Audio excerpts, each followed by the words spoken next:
রাতের বেলা চ্যাং মাছ পানির কিনারায় এসে থাকে, আর সেইগুলো ধরা কিন্তু একেবারে সহজ। যদি আপনার কাছে থাকে থুরকুস বা পলো, তাহলে এই চ্যাং মাছ ধরা কিন্তু আপনার কাছে অসম্ভব বলে কিছু নেই। খুবই সুন্দরভাবে থুরকুস দিয়ে এই মাছগুলোকে শিকার করা যায় এবং পলো দিয়েও ধরা সম্ভব হয়। রাতের বেলা ক্যামেরা করেছি,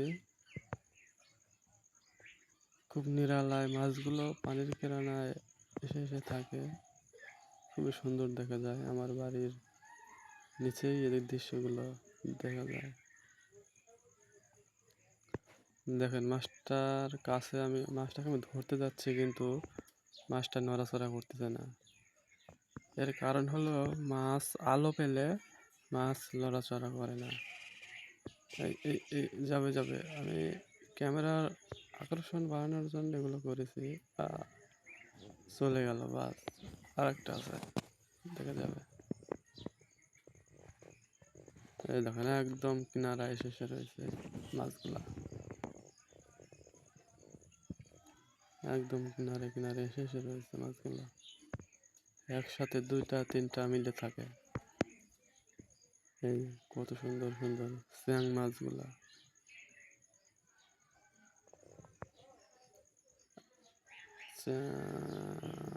বেটারা আলো বেলে যা চুপ করে থাকে রে ভাই,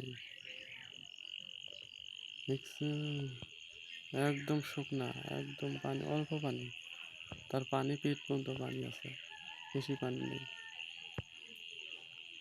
কি সুন্দর ভাবে রয়েছে দেখছেন। আহারে, নড়াচড়া করে না। ইচ্ছা করতেছে ধরে নিয়ে যায়, কিন্তু না, ধরবো না, আর একটু বড় হবে তারপরে ধরতে হবে।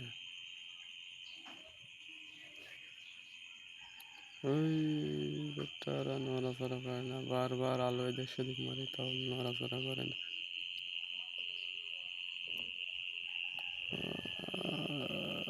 বেটা যাবি না, যাবি না, যা যা। হাত দেয় তারপরেও বেটারা যায় না। কত আইছে রাতের বেলা তো, ওরা ছোটাছুটি করতে চায় না। রাতের বেলার টাকি মাছ, চ্যাং মাছ এগুলো কিনারা এসে ঘুমিয়ে থাকে, যাতে কোনো কিছু অ্যাটাক না করতে পারে। ও শিট, ওটা তো চলে গেল। আরেকটা আছে দেখা যাচ্ছে, ওই যে পানির মধ্যে ঢুকিয়ে রয়েছে। বেটাকে ধরতে পারলাম না। আর একটা সোনা এসে রয়েছে নাড়াতে। মা, কি সুন্দর দেখা যাচ্ছে মাথাগুলো, দেখছেন?